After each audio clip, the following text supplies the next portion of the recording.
د چاپې سهار د اتلانو کارنامې لسمه برخه. د پلار امید د مور ارمان ورسره هم شهید دی، طالب شهید دی او قرآن شهادت تر شهادته د تنګي لورو ته مخه کړه.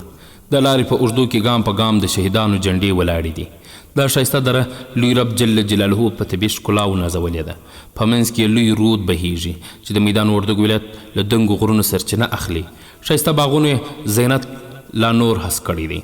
همدا رود د غره له څوکو په کښته کېدو د خپلواکۍ نغمې وایي. خو بل خوا بیا د دې سیمې وګړي د ښکلا پالونکي په دنګو غیرتونو نازولي وو.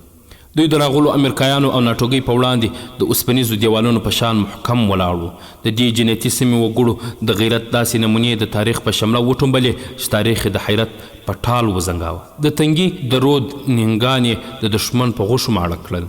هغه مهال چې د امریکایي ښکېلاک په وړاندې جګړه د غره سره د سر وهلو په نوم تعبیرېدله، د دې سیمې نومیالي اتل حاجي فضل ربي غلام حضرت ایوبي او نور دغه شینې درې د راغلو وحشي دښمنانو پر وړاندې داسې اتلولي خپله کړه چې تاریخ به یې هیره نه کړي. د یاد درې هره دنګه څوکه او غونډۍ د شهیدانو د مزارونو ویاړ لري. دغه جنتي سیمه که څومره ښایسته ده خو خپل ښایست ورپورې اور دی. دې جنتي سیمې د نابللو راغلو بشر دوستانو د وحشت درنې څپېړې خوړلي. دلته داسې کورنۍ هم شته چې د کور ټول وګړي یې د شهادت د کاروان سره تللي، اوس یې یوازې ماشومان د سرپرستۍ دروند بار په اوږو وړي.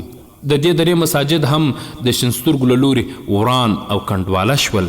راځئ درنو او قدرمنو اوریدونکو د یادې درې له اتل شاه زلمي سره څو شیبې پاتې او په یاد جهادي مینه خړوب کړو. حاجي فضل ربي شهادت نوموړی د میدان وردګو ولایت د سیدآباد ولسوالۍ د تنکي په ښایسته او شهید پاله دره کې د امیر کلا د مولوي محمد یونس په کور کې فاني دنیاګۍ ته سترګې پرانیستلې. له ماشومتوبه یې دیني تعلیم ته مخه کړه.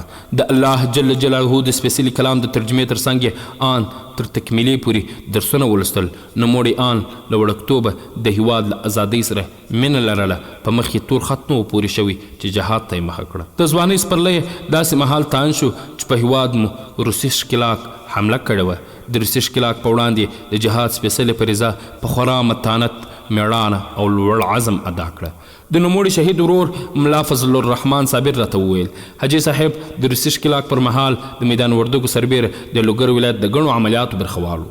صابر صاحب زیاته کړه یو ځل یې د لوګر ولایت د تعرضي عملیات پر مهال 14 کلمیجم ژوندي ونیول. دغه راز یو ځل د میدان وردګو ولایت مرکز ته څیرمه د سرپله په ساحه کې د تعرضي عملیات پر مهال د خاص کارت 7 کسان ژوندي ونیول. نوموړي یو ځل د روسي ښکېلاګرو له لوري بندي هم شو چې له 10 ورځې زندان وروسته په تیښته بریالی شو.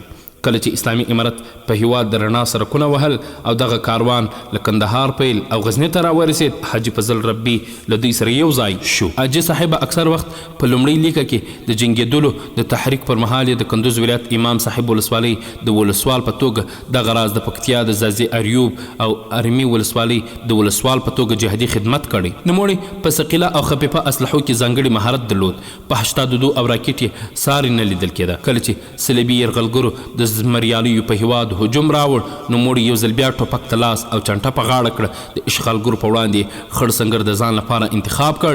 د امریکایي ښکېلاګرو په وړاندې ګڼ عملیات ترسره کړل. تر ټولو مشهور عملیات یې د 1484 هجري شمسي کال د سور میاشت کې د تنګي درې د امیر شاره هدیرې ته مخامخ سړک باندې د راکټ په واسطه د اشغالګرو د ټانګ ویشتل او دغه راز د 2 ټانګونو انفجار و چې د 15 امریکایانو په ګډون د دوی لوی جنرال د اور خوراک شول. دا چې حاجي صاحب داسې اګرو ځپونکي عملیات کول چې له دوی سره جګړه کول د اور سره لوبې بلل کېدې. ځکه خو د یرغلګرو له لوري د حاجي صاحب پر سر باندې 14 لکه امریکایي ډالر جایزه کېښودل شوه. د تنکي درې او تړیو په کلي کې شپنۍ چاپه واچوله. حاجي صاحب له خپلو 3 ملګرو سره یو ځای ورباندې ځپونکي وارونه پیل کړل. د جګړې پر مهال 14 کسان مړه او ژوبل کړل.